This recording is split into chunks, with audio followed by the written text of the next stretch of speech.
Hi everyone, Sue here. As you probably know, I'm a clinical hypnotherapist, but I'm also an entrepreneur with an online health and wellness business. Now, I'm very passionate about natural health, and my mission in life, without sounding corny, is to transform people's lives by improving their health whilst trying to help women find work that gives them the freedom to live a happy and fulfilling life. Now, freedom is something that every one of us are actually after in our businesses. And no matter what sort of business, there's no point in earning lots of money if we haven't got the freedom to enjoy it. There's three types of freedom. There's financial freedom, there's time freedom, and there's personal freedom. And as I said, it's fine, financial freedom, it's great to earn money, but what's the point of it if we can't enjoy it with our family and friends and have a life that is fulfilling?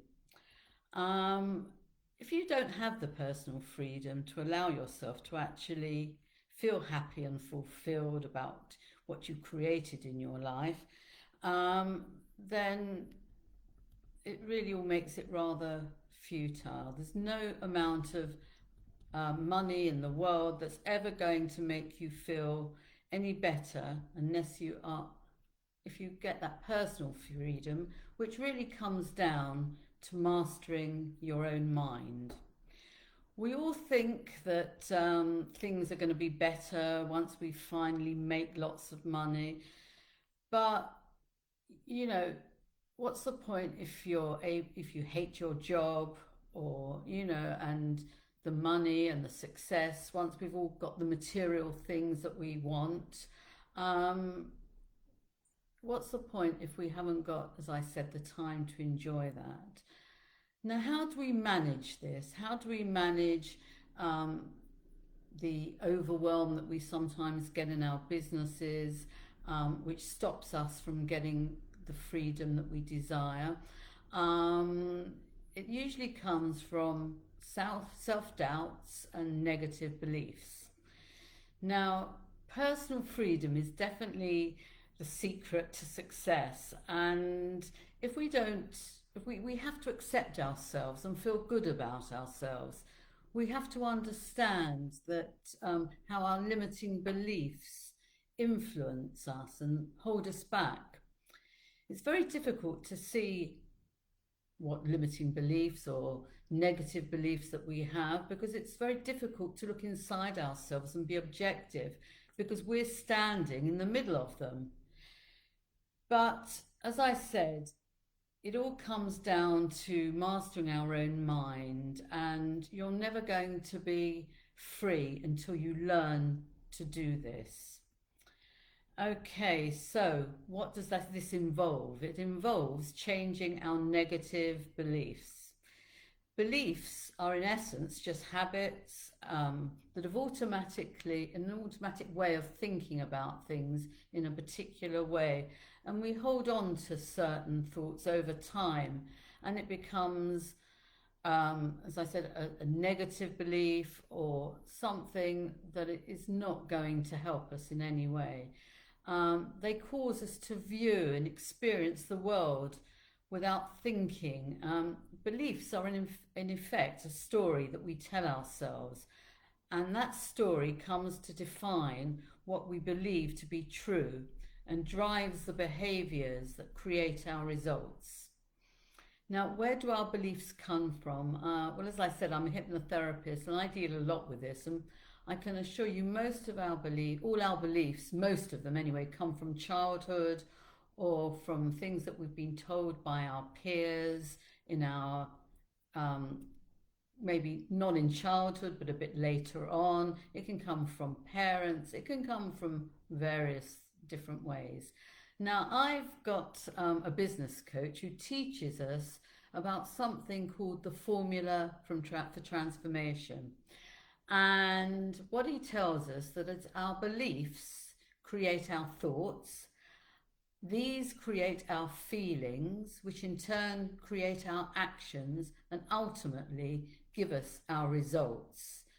Um, to change our beliefs, we have to change the story we tell ourselves, which is quite possible because, as I said to you before, beliefs are just a habit, but it can also become a habit to be able to change our beliefs and have positive ones. We have to identify our limiting beliefs and ask ourselves how they will hold us back in the future. This is the first thing that we have to do. We have to identify them. Once you've identified them, we have to ask ourselves, what would our life be if we didn't have these limiting beliefs? And then finally, ask ourselves what our lives would look like 2 to 3 years from now without these limiting beliefs.